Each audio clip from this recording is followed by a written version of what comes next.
Hey, good evening. This is Saf Buxy from Universal Recovery, and thank you for joining me tonight. I'm a bit under the weather, so if I'm not my usual self, I do apologize. I had suspected the COVID, and thankfully, by the grace of God and the power greater than ourselves, my test has come back negative. But I'm still a bit under the weather, and I was determined, very much determined to do this show today because you know what?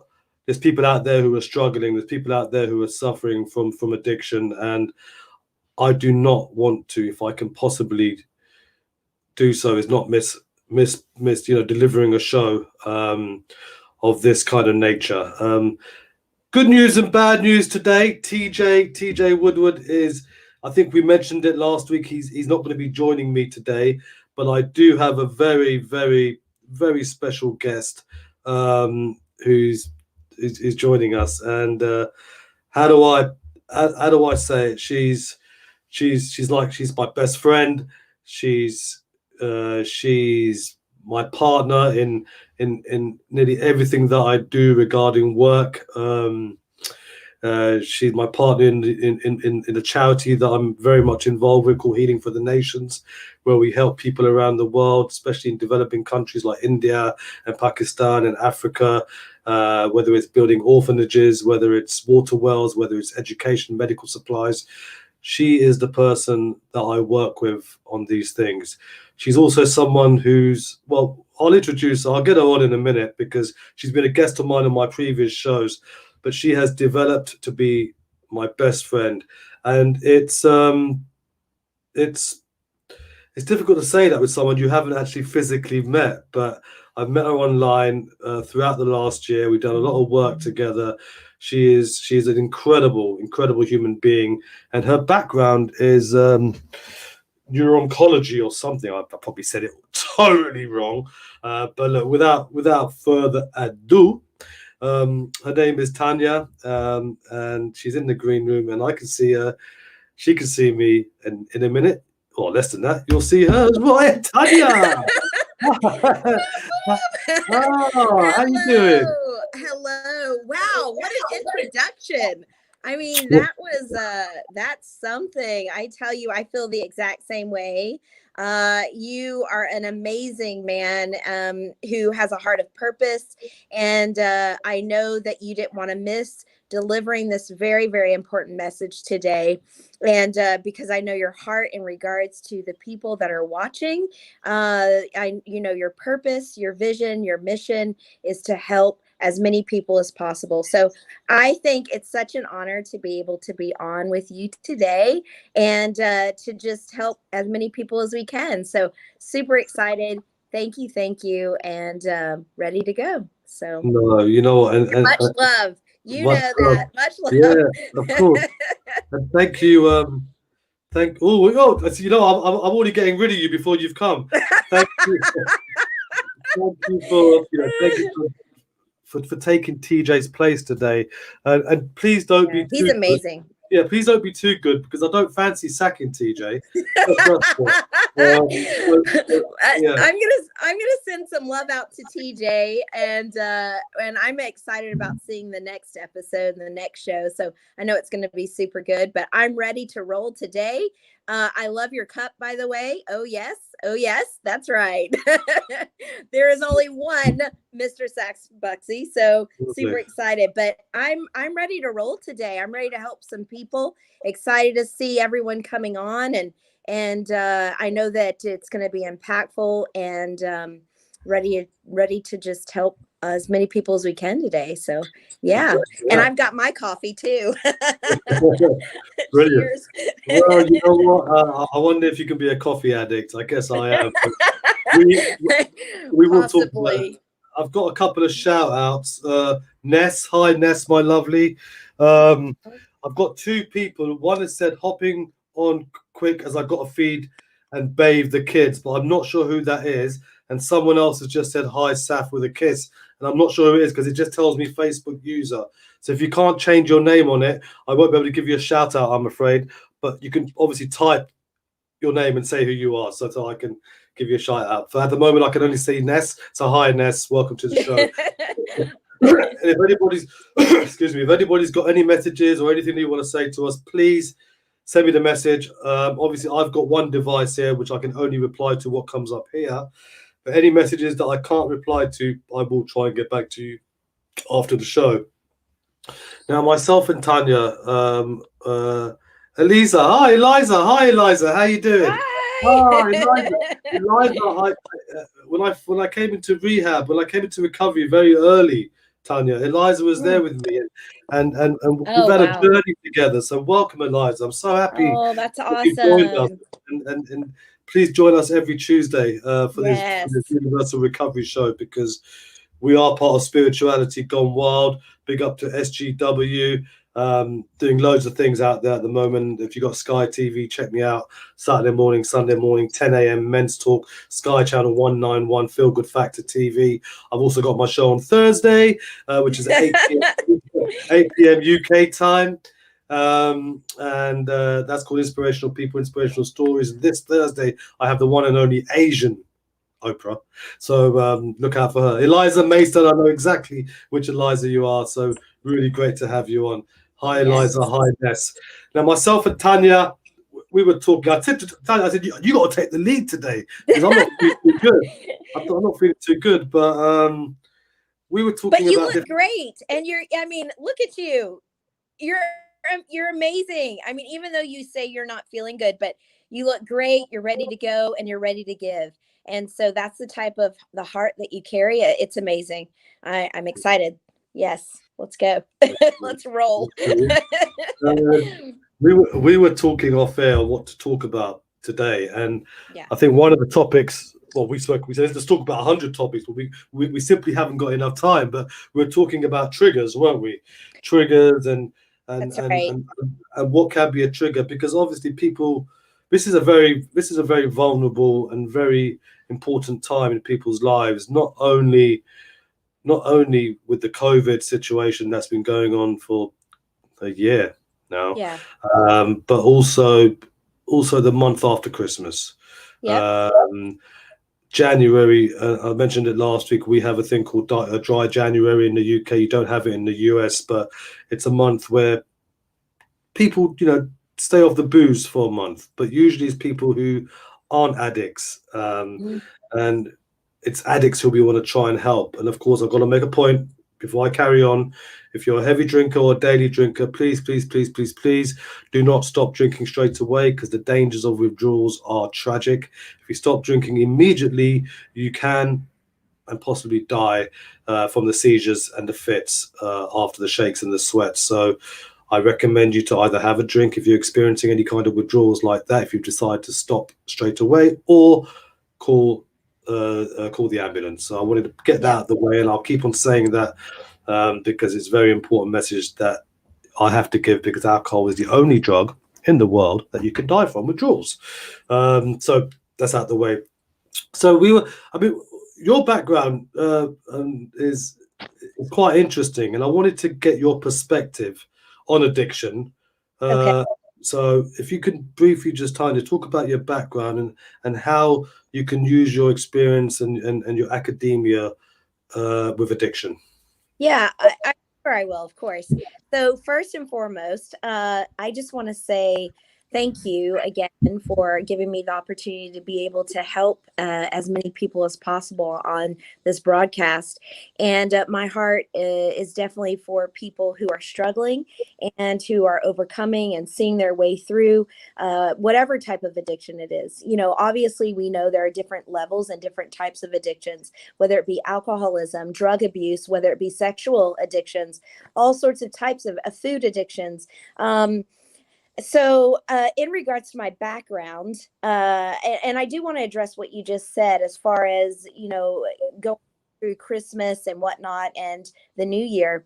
Many people have been through a lot of different things over this past year, some good and some not so good, obviously, whether it be economic loss, whether it be job loss, whether it be all sorts of different losses. Many people have lost many close relatives, close friends. And so people deal with grief differently. And so I can say, not everyone deals with grief the same or may process through that the same. We've talked a lot about that, right, Seth? So people deal with different things differently. But in regards to what your question was, my background is neuroscience oncology and I called it neuro-oncology. Hey, I got it together. That's all right. Hey, one or the other, no worries.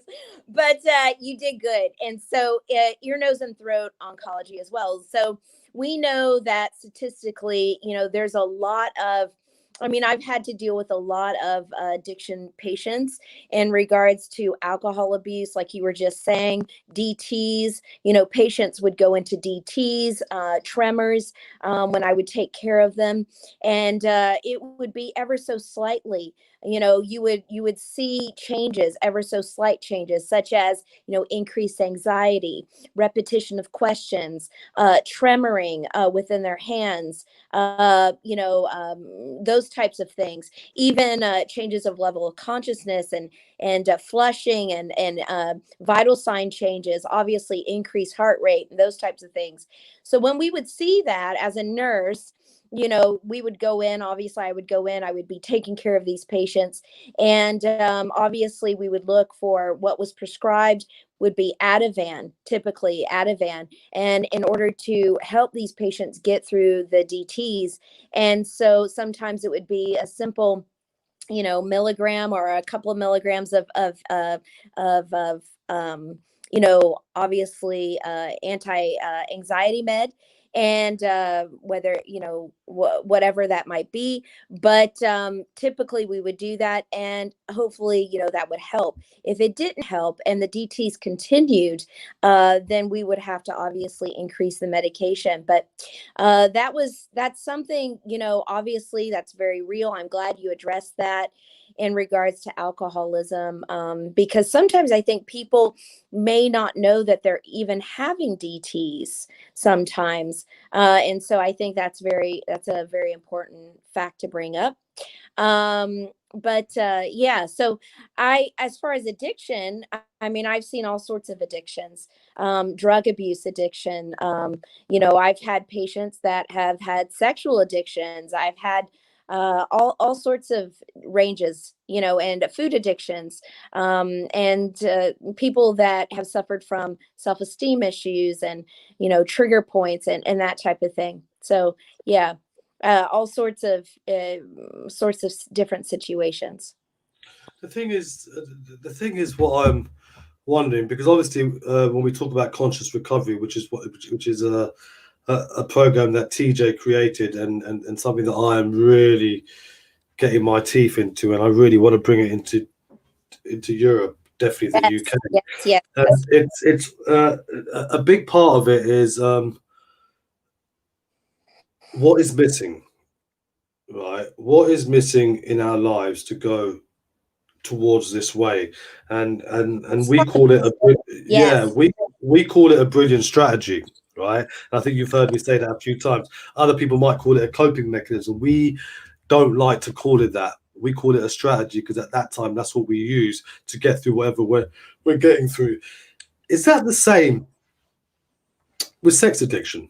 Because you mentioned sex addiction, and we seem to forget that as people, or people in recovery, that we yes, we do recognize behavioral addiction, of course we do, but we normally recognize things like gambling and shopping and computer games. exactly, exactly. Obviously you've got the substance misuse addiction, but very rarely. And I know there's SAA, Sex Addicts Anonymous, which follow the 12-step program, which is great, but we very rarely talk about sex addiction. Um, is it the same? Is it the same reason why someone does that? Is it lack of self-worth? What's your take on sex addiction? Because I think there might be a difference, but maybe there isn't. Maybe it's the same reason. I think there could be absolutely a difference. I don't claim to know everything, obviously, but I do know what I've experienced in regards to patient interaction from what people have told me, my experiences in the past. And I think that, and this is just my limited belief in regards to that, but I believe wholeheartedly that I think that we're all trying to fill some kind of void. It's a void that we're trying to fill, or it's maybe a lack of self-worth, or lack of value, or looking for just simple love. I think that people want to belong. I mean, it's Maslow hierarchy of needs, right?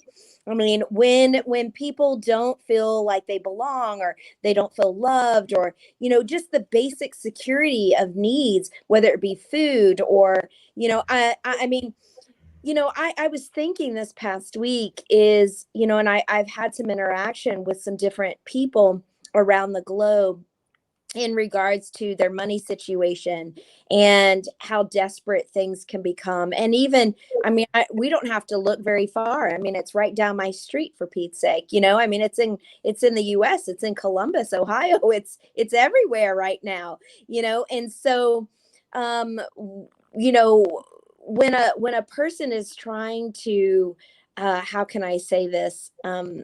Sometimes that survival mode, right? The survival mode of life, not where you're thriving, but you're just trying to survive. I mean, there's no judgment here. People do all sorts of different things. And we've talked about that, Seth, in regards to, the mother who's trying to put food on the table. I mean, there's all sorts of different scenarios and different things that people are overcoming and going through. I think the number one thing is not to have any judgment, and to try to love people where they're at, and just help people where they're at. I think that is very key and very core, very important, in creating a safe environment for people to be vulnerable and to be open, and to really be free from, with what they're going through, you Yeah. know? And I think that's what hinders a lot of people from getting free, really free, is the fact that, it's shame. It's shame, and not wanting to talk about it, and not wanting to get to the real root of things. And obviously you're a practitioner, so you understand going to the root of something is much different than dealing with just symptoms, right? So we can look and we can identify symptoms in a situation, but when we get to the root and the heart of a matter, then that's where we hit pay dirt. Just want a quick shout out to Angel. Hi, Angel, my lovely. Welcome as always. Angel's always there. Hi, She's Angel. put a smiley face, but then she's also just said, and I think that's to response to what you just said, Tanya. She goes, "Oh yes, love to see all where it is in the moment," and that's so apt. I mean, you're talking about love, like people wanting love, and we spoke a lot about that last week, love and connection, and Yeah. it all boils down, I think, to being disconnected. Yeah. Whether it's whether you overindulge in sex, in Mhm. drinking alcohol, in gambling, in drugs, whatever it is, there is some sort or some kind of disconnection, and I'm going to come back to it again and again and again regarding Professor Bruce Alexander's. I know you love it when I talk about the rat cage and rat. I do. I We're going to actually come do. back to that. We're going to come back to Vietnam. Yeah, I'm going to come back to Afghanistan. I'm going to Yeah. come back to all these places where there's trauma, where there's disconnection. Yes. All of a sudden, you come to an environment. You come to an environment where there's connection again. Yes, sometimes, most times, you've got to work through the root cause of it, Yeah. right? Mhm. I'm fortunate to be able to have been taught and learned two different types of this. One, the conscious recovery, which we'll be talking so much more about over the coming weeks when TJ's there, because it's his Yeah. baby, Mhm. where they do look at the underlying issues and the spiritual side of things. But also the other thing is, as you know, I like my social behavior, human behavioral work, where that is, we do look at the underlying, we do look at a bit about the past if the client wants to, but what the main aim of that is to look at the now and how we're going to move forward. Yes. Yes. They're both different approaches. I think with addiction, I think, because in my experience, every single client I've worked with, including myself, have suffered some kind of trauma, big trauma, little Of trauma, whatever you want course. to call it, Of right? course. But Yes. sometimes it's important. It's important to actually go through the trauma or even work through it. Not that I'm trying to dig for it, but if that's No. if that's what the client wants to talk about, we will talk about that. If Right. I think it's going to be of benefit to the client's and addiction problem. Right. Well, if they don't want to talk about it, and if I don't want to talk about it, if I don't think there's a need for it, or they don't think there is, then we work with the now and we work how we're going to move forward away from this. Yes. Yes. I absolutely agree with that. Angel just 100. said something again. She says, work in the roots, clear the past, DNA, chakras, and rice and kundalini flow. I love that. I love that, Angel. I love your spiritual self. I love your spiritual self. Beautiful. Sorry, Tanya, you're going to Yeah. say something. No. I think it's very important. I love the fact that people are commenting, people are here, they're engaging. I love that. That's amazing. We're a community. We're here to help each other. And I think, we can learn from each other. We're connected, and that needs to happen, especially through the COVID pandemic time, where people are feeling isolated, where people are feeling like there's a lack of connection. So I think these broadcasts and these virtual events and things of this nature need to happen, because and you understand the importance of that, Seth. That's why you did it today, is because people need to be connected. We are not created to be an island of ourselves or alone, in isolation. That's not how we are created. We're created to be community. We're created to help one another. We're created, and we talk about this all the time, is we're created for love. We are created to give love and to receive love. And I think that is, I know that's very simplistic. It sounds very simplistic, but it's very important, super important. And I think it's all about inner well-being, and obviously wholeness, that journey to There wholeness, you and go. what that There you looks go. like. What does real wholeness look like? What does wholeness look like spiritually? What does wholeness look like physically? What does wholeness look like emotionally? What does wholeness look like mentally? So we're three-part beings. I mean, I like to say that, and spirit, soul, and body. And so what does holistic approaches mean? What does holistic medicine mean? What does, a holistic approach with addiction mean? What does that look like? And what does true wholeness look like, as a, and I think we're always progressing. I don't think that we've ever arrived. I think, hopefully for me, I mean, I'm always learning day by day, and I'm always growing day by day. For instance, I'm going to bring a big shout out to you, as my BFF and partner. This morning, you helped me quite a bit. I had a situation, I don't mind talking about this. I had a situation that was kind of unexpected, kind of threw me for a loop a little bit. And I was talking to you about that this morning, and you were super encouraging. You brought me back on track with the duality approach, which I love. And it got me back on track. So I think that's why we need each other. We all need each other. And I think sometimes we forget that, or we may not reach out as much as we need to, towards one another. I think we need to do that.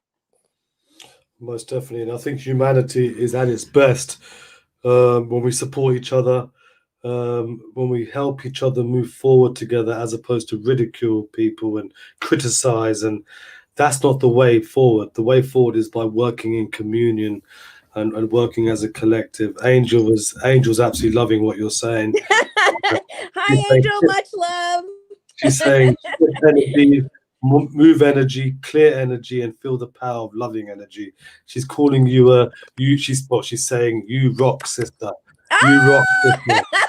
Uh, Boom. But I mean, seriously though, it's the truth. It's not about, I appreciate that. I love you, Angel. God bless. But it truly is. I mean, I'm just being authentic. I'm being real, transparent. I mean, I don't care if it's the best leader in the world. I mean, we all go through those moments, and we need each other. We need support. We need someone that's going to take us, and here's the thing. This is the thing, whether it's addiction, whatever's the situation, when someone comes beside you and they link arms with you, so to speak, and they say, you know what, let's walk this out together.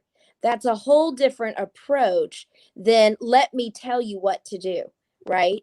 It's a whole different feel. It's a whole different approach, and that, I think that's where true community starts, is where you walk beside each other and not try to push one another or walk in front of one another, but you walk side by side. And you're right. And you know, when a client comes to me and has come to me regarding addiction and talks to me about the crack habit or the Yeah. heroin Oh or, yeah. or, or they're crystal meth addicts or they're drinking excessively and they say to me they can't stop, the first thing I ask them is, what's good about it? Mm-hmm. Mm-hmm. Wow, that's a good What, question. what is good about it? And they look at me thinking, well, there's nothing good about it. Well, I go, well, there is something good about it because you're doing That, it. that's what. Yeah, that's Yeah. exactly. So they say, but there's nothing good about it. I've come to you. I'm asking you for help, and you're telling me, you're asking me what's good about it. Well, okay, let me ask you a different way. Why you do it? That's right. Oh, because of this, because of that, because of that. And that's where we get to the brilliant strategy reason. They're doing it as a strategy. As we said earlier, fear, survival, coping, which I don't like using, but coping. Absolutely. Um, and when I come with that question, because 9 times out of 10, if they've been elsewhere or whatever, they are ridiculed. They are ridiculed. They are looked down Absolutely. upon. Absolutely. Um, and I think that's a shame. I think that's a shame. I think we need to be embracing. I think we need to welcome people who are struggling in addiction for whatever the reason is, whether it's trauma, more Yep. likely than not, whether it's coping with something. Don't like saying it, but yes, whether it's a brilliant strategy, why are they doing it? What is missing in their lives, Tanya, for them to go down that route? Angel, again, I'm like that. Real talk. I heal the president or the man in the street. It's a blessing both. Exactly. Exactly that. Exactly that. Yeah, that's Yeah, I she says, what yeah. no. What you're saying is absolutely correct. And I think that it's easier to throw stones than it is to help someone build something from the ground up. And so people want to throw, sometimes we are very critical and we're judgmental and we're hard on people, but those are the people, and we need that the most. We need someone and we need that love. And I say we because I don't take myself out of the equation. We all need that support. We need that love. We need that. I mean, clinically speaking, let's talk about this, Seth. Even when it's documented, it's documented. There's been studies on this that even the babies when they're born, if they don't have hugs, like if they don't have physical touch, they start to suffer. It's shown that typically their intelligence are attacked. They're not as intelligent. They're emotionally slowed down. All of that, their physical bodies, they don't gain weight like they should. All of that. And so obviously we're living beings. Our words matter. The way we treat people matter. The way that we help and we walk with people matter. And so I think it starts with each one of us taking inventory of how we're treating one another. And those people, it's not about those people, it's about us, as a collective. How we are to help one another and walk with each other. If I see my brother or my sister and they're suffering, I'm not going to throw stones at them. I'm going to take the oil and I'm going to help bring healing to the wound. I'm not going to pour salt on the wound.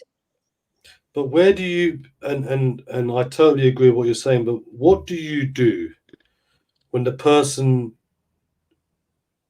who we evidently see needs some kind of healing, needs help, needs support, but doesn't want it, doesn't admit That's that hard. there's a problem, That's hard. doesn't acknowledge that there's an issue. They are in total delusion. How do you help someone That's who hard.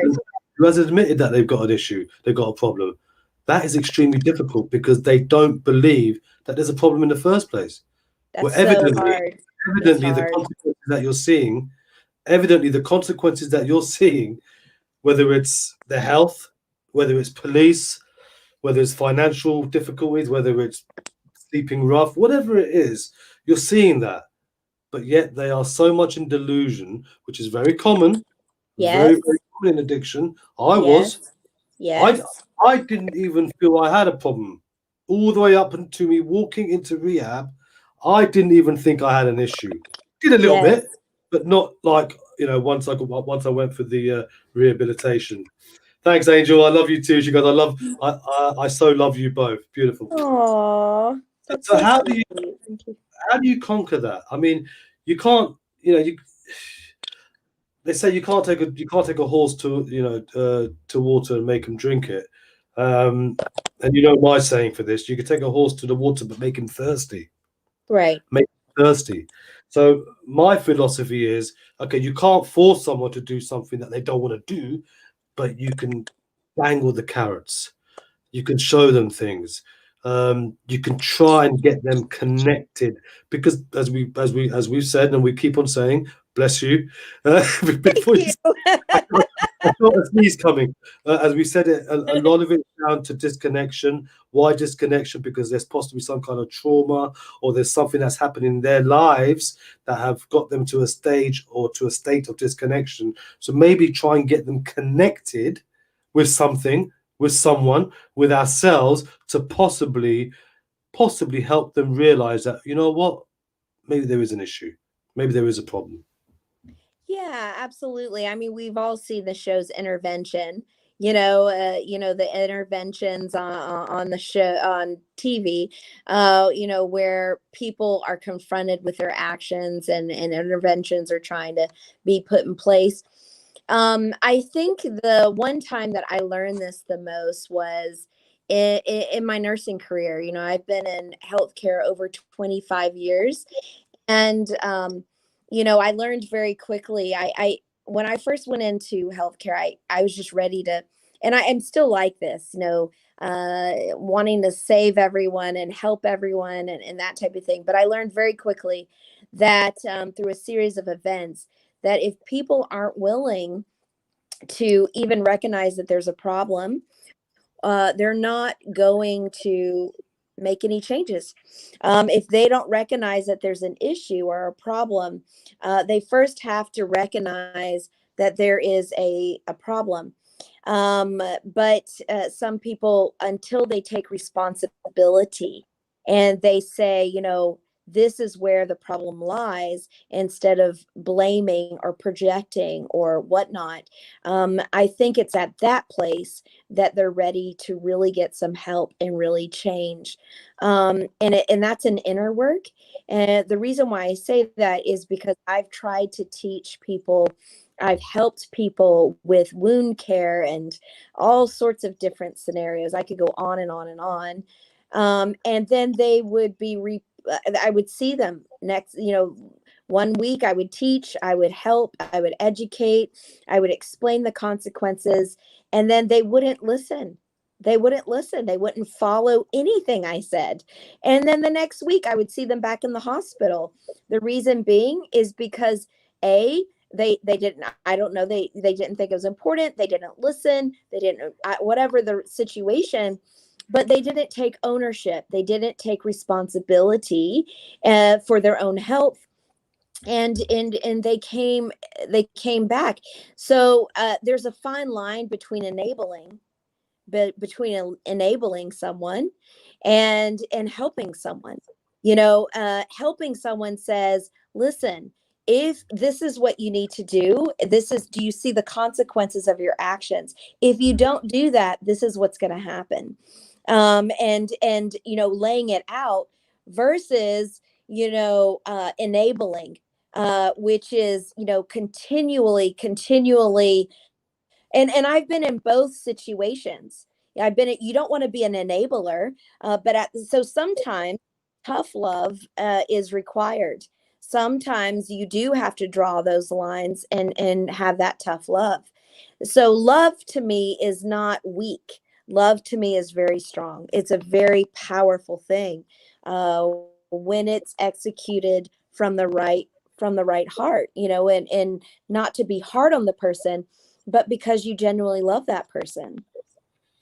When it and thanks, Tanya. When it comes to codependency, it's, as you Yes. rightly say, it's such a fine line, because as you were talking, I was putting myself in that situation. Okay.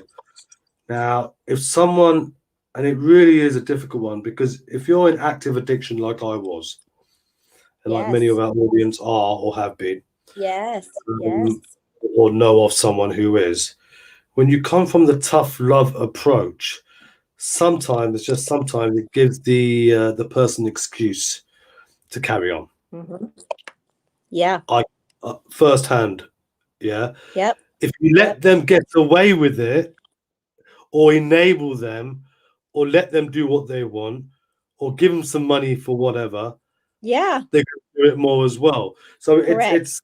it's such a fine line, and that's why I think it does come back to connection and love, Yeah. Oh and yeah. and and belonging, yeah, and Yeah. understanding. Yes. Um, and like we said, we as humanity, we are at our best when we support. But how do we support? Do we support by watching them kill themselves, or do we support by being militant and imprisoning them? Both are no. No. That's Yeah. why it's not easy. That's Yeah. why Yeah. connection is, it's not easy. That's why it's important that the person acknowledges that they have a problem. It's That's it. important that they That's it. recognize Yeah. that Yes. this is not right. Look what's Yeah. happening to me when I'm doing this. Yes. Yes. But I think it's so easy to say that, right? I think it's definitely a process. This doesn't just happen overnight. It is a process, and each person has their own journey. And I think that's what we have to recognize is the fact of each person responds differently. We're all different. We're all unique. That's where specialized medicine comes in. If I see one person, I see two people right at the same time. One person has one thing, the other they both, let's say they both have the same diagnosis. But there, I have to understand as a practitioner, their bodies are completely different. They're two different people.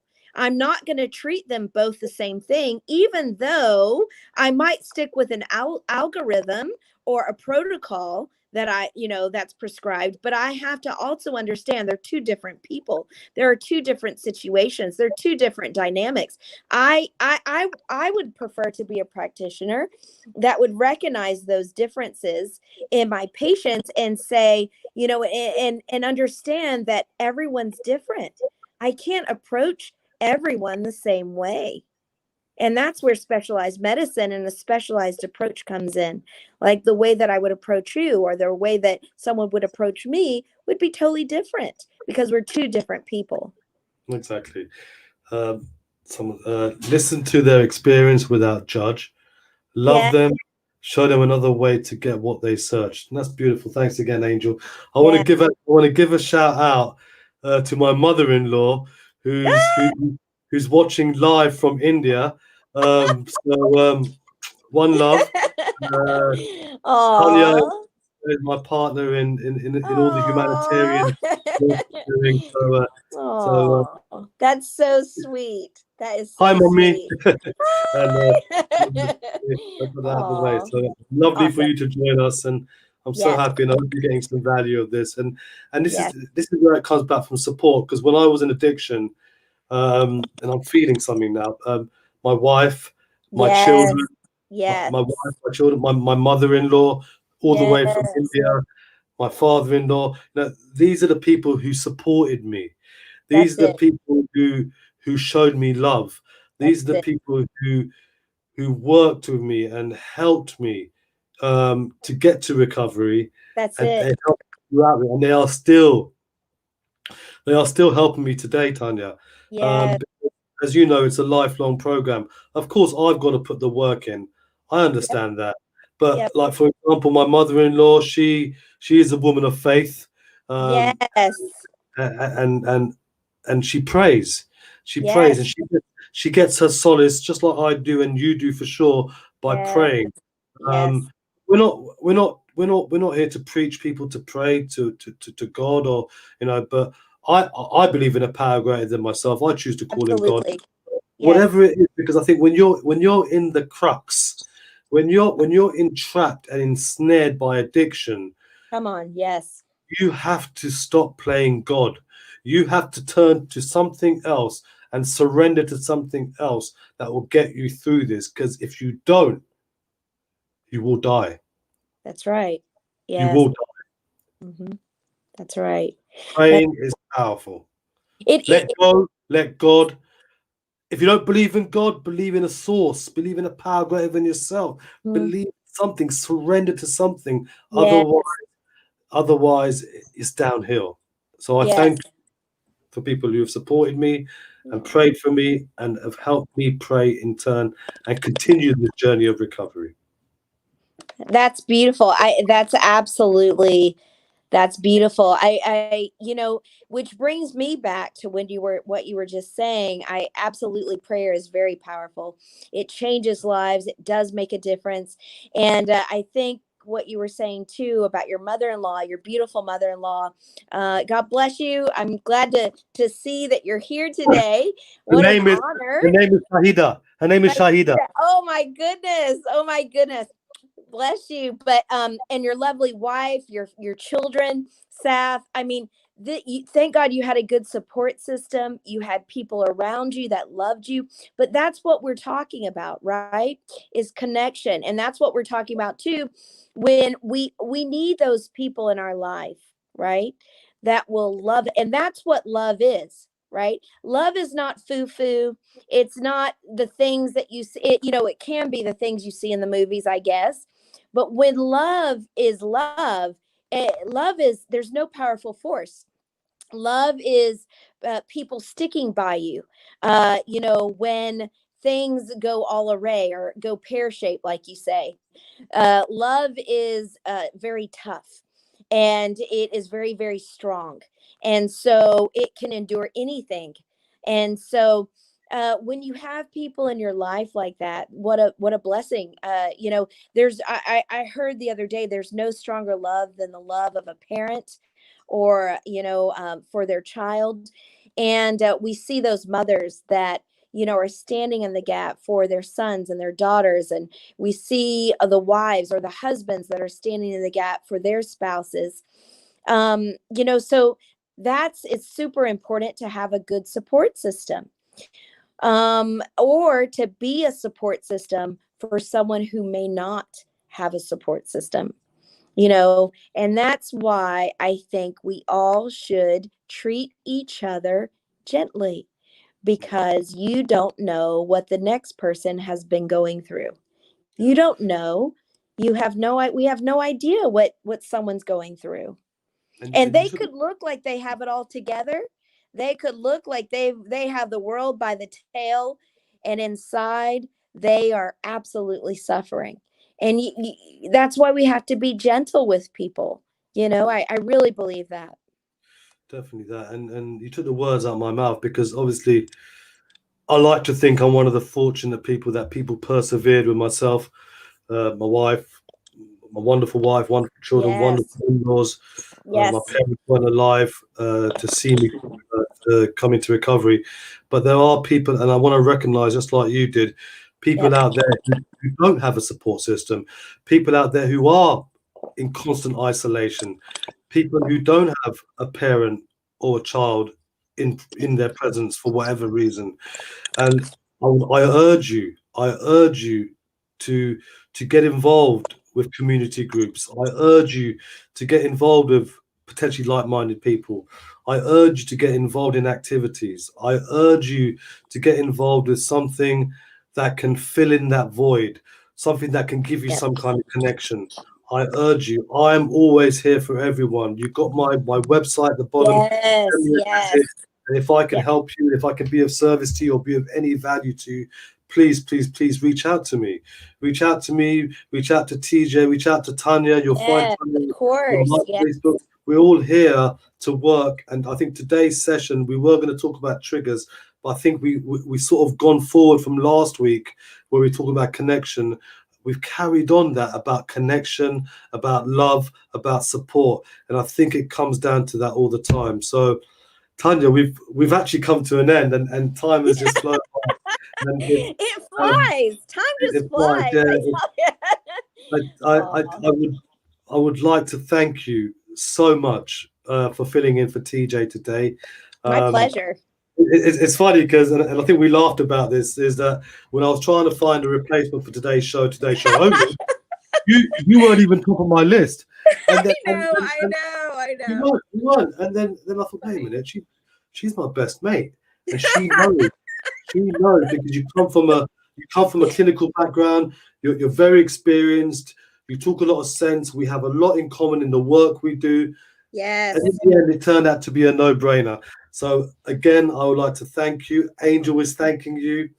Heart-to-heart connection. Thank you, everyone. Thank you, everyone who's tuned in today. Yes. Of course, you can watch the replay on YouTube. I'll keep on playing it on my sites as well. But yeah, next week we'll be back again. TJ will be back. So if you want Tanya back, put a petition in or something. It's great. So guys, yeah, watch out for me. I'm back on Facebook and YouTube on this Thursday, 8 p.m. UK time, with the Asian Oprah, which should be quite interesting. And again, Saturday every morning and Sunday every morning on Sky TV, channel 191, Feel Good Factor TV. It starts at 7, but my show, Men's Talk, which I'm blessed to be a lead host of, is at 10 a.m. Yes. And then again back on Tuesday. So, guys, stay safe. Reach out, and we're here to serve. Tanya, thank you very much. My honor, my pleasure. Thank you so much. Thank you, everybody. God bless. Thank you.